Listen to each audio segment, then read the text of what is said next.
Baba mo yung baril mo. Malugang ko yan.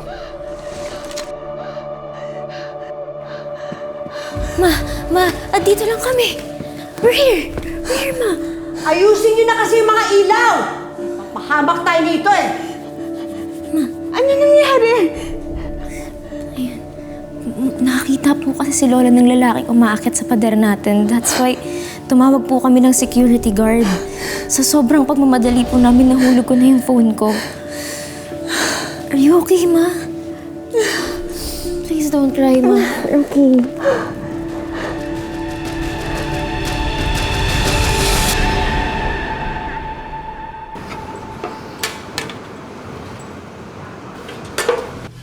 Ma, isn't this a bit too much? Hindi.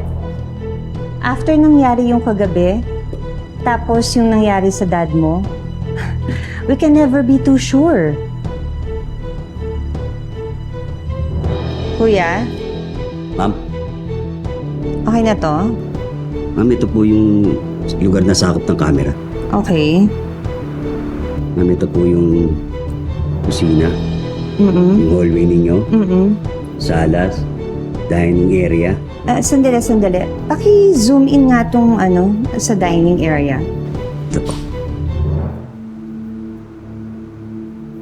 May audio ba tong CCTV natin?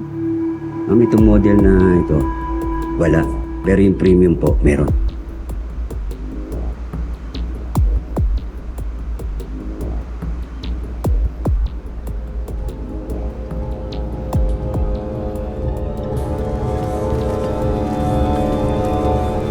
Oh. Tapos na kayo lahat dito, di ba? Pakilinisan na lahat to, ha?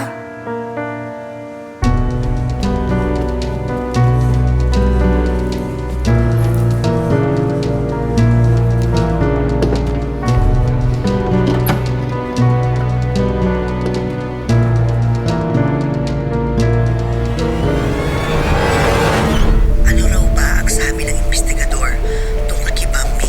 Ilang beses na raw sila pabalik-balik dito, hindi nila natsetsempohan si Bambi. Ang sabi ng guard, baka daw nagbakasyon. Ang tindi ng Bambi na yan. Alam mo ba niya na ang sugar daddy niya ay patay na? Gusto ko lang naman siya makausap. Babae sa babae. Ano ba ang totoo? Sino ba nagsasabi ng totoo?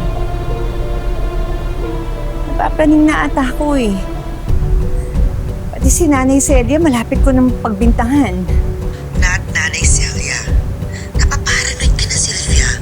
Baka pati ako mapagbintangan mo na rin. Nakita ko si Nanay sa monitor sa CCTV.